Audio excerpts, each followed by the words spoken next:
Un fermier trouve un jour un œuf d'aigle, ne sachant pas quoi en faire, il le déposa doucement dans le nid des poules de basse-cour.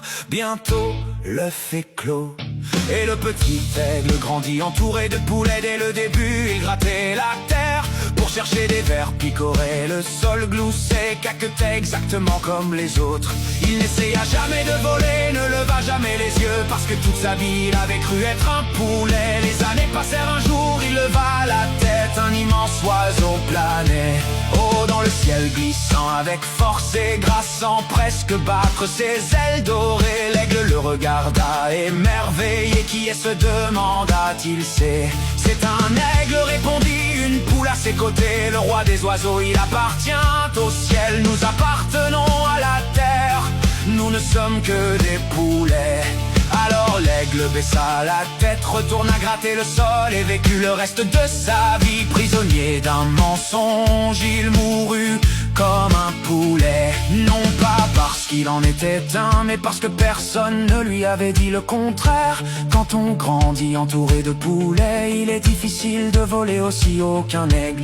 Fais attention aux personnes que tu écoutes, parce que ceux qui t'entourent façonnent la personne que tu deviens. Choisis ton entourage avec sagesse.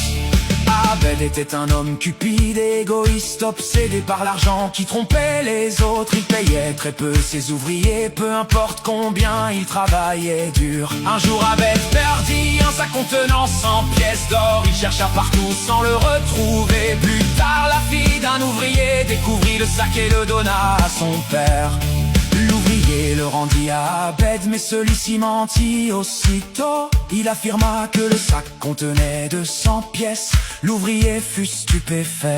Il plaida son innocence, mais Abed l'accusa d'avoir volé 100 pièces et l'emmena devant le tribunal, devant le juge. L'ouvrier et sa fille furent interrogés sur le nombre de pièces dans le sac. Ils répondirent 100. Abed insista, non 200.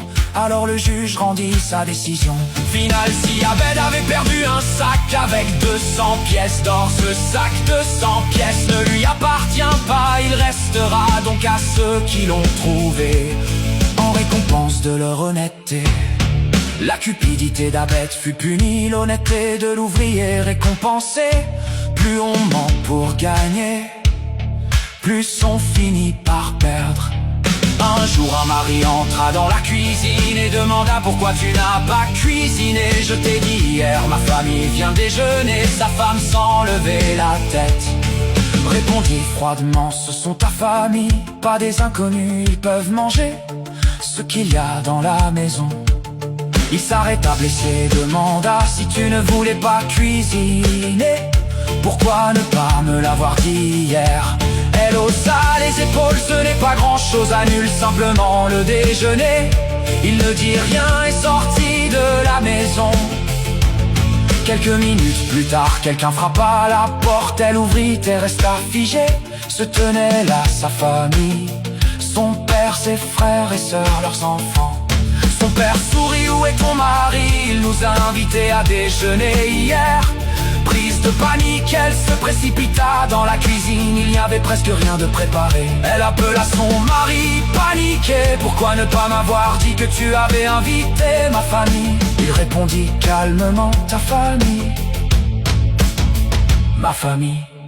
Quelle différence y a-t-il? Est-ce, il te plaît, le supplia. Elle achète quelque chose, je ne peux pas leur servir cela. Il répondit: je suis loin maintenant, donne-leur simplement ce qu'il y a à la maison. Ce ne sont pas des inconnus, n'est-ce pas? À ce moment-là, elle comprit enfin: le respect ne commence pas par sa propre famille, il commence par traiter les autres comme si c'était les siens.